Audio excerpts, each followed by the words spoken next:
Bonsoir à tous, toujours un plaisir de vous retrouver à notre rendez-vous du Flash Info sur Kingo TV.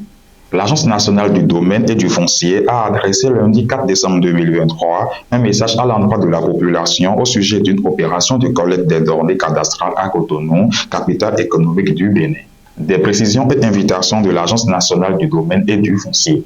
Dans un communiqué en date du lundi 4 décembre 2023, l'agence informe du démarrage d'une opération de collecte des données cadastrales dans la municipalité de Cotonou, notamment du 1er au 8e arrondissement. Pour la gestion des archives au Bénin, le ministère des Finances s'engage dans une révolution.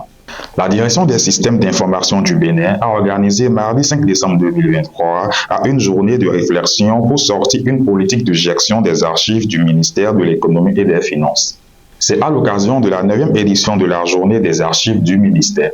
Face à la situation des dialysés au Bénin, le député Harouna Issiaka interpelle le gouvernement en 12 questions.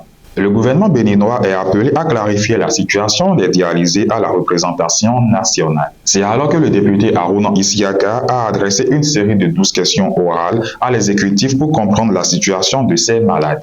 Dans sa question orale avec débat, le député a fait remarquer que la situation des dialysés demeure critique et inquiète. Ceci a-t-il expliqué parce qu'il n'y a plus de prise en charge pour les patients, hormis les argents de l'État. Dans le 6e arrondissement Cartier-Rendé, un présumé voleur s'est brûlé grièvement avant d'être interpellé par la police. L'homme se serait brûlé en voulant voler des câbles électriques.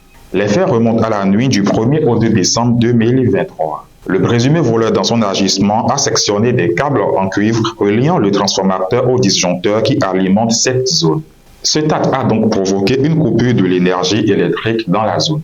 Le think tank Academy for Africa's Future (CIAF) a organisé les 1er et 2 décembre 2023 à l'université d'Abomey-Calavi un colloque international sur le multilatéralisme africain. C'est autour du thème « L'avenir du multilatéralisme africain » que des chercheurs béninois, africains et internationaux se sont retrouvés les 1er et 2 décembre 2023 à l'École nationale d'administration de l'université d'Abomey-Calavi au Bénin. Un thème qui a permis aux participants de débattre du sens donné au concept du multilatéralisme. Il a également permis, selon Expedi Ologu, président du CIAF, de transcender les limites nationales. Rebondissement dans le dossier d'interpellation puis libération d'un présumé cybercriminel par l'ex-commissaire adjoint d'Abomey-Calavi. Dans ce dossier, l'ancien commissaire, 2 de ses collègues policiers et un militaire du renseignement sont poursuivis pour abus de fonction. Ils ont été déposés en prison après les dénonciations d'un présumé gaïmon. Le présumé cybercriminel les a accusés d'avoir pris 17 millions de francs CFA dans son sac après une perquisition à son domicile à Abomey-Calavi. Info hors du pays, un avis de recherche est lancé contre un présumé auteur de meurtre au Togo. Dans un avis de recherche publié sur sa page Facebook, la police nationale du Togo a indiqué que le sieur est un individu dangereux. Au Mali, plusieurs dizaines de terroristes ont été tués et une vingtaine interpellés et des armes saisies. Les forces armées maliennes ont annoncé dimanche 3 décembre 2023 avoir repoussé 4 attaques terroristes contre 4 postes. L'information a été donnée le dimanche 3 décembre 2023. Et pour finir en bref, un touriste a trouvé la mort samedi 2 décembre 2023 dans une attaque au couteau à Paris, en France. 2 blessés ont été également enregistrés.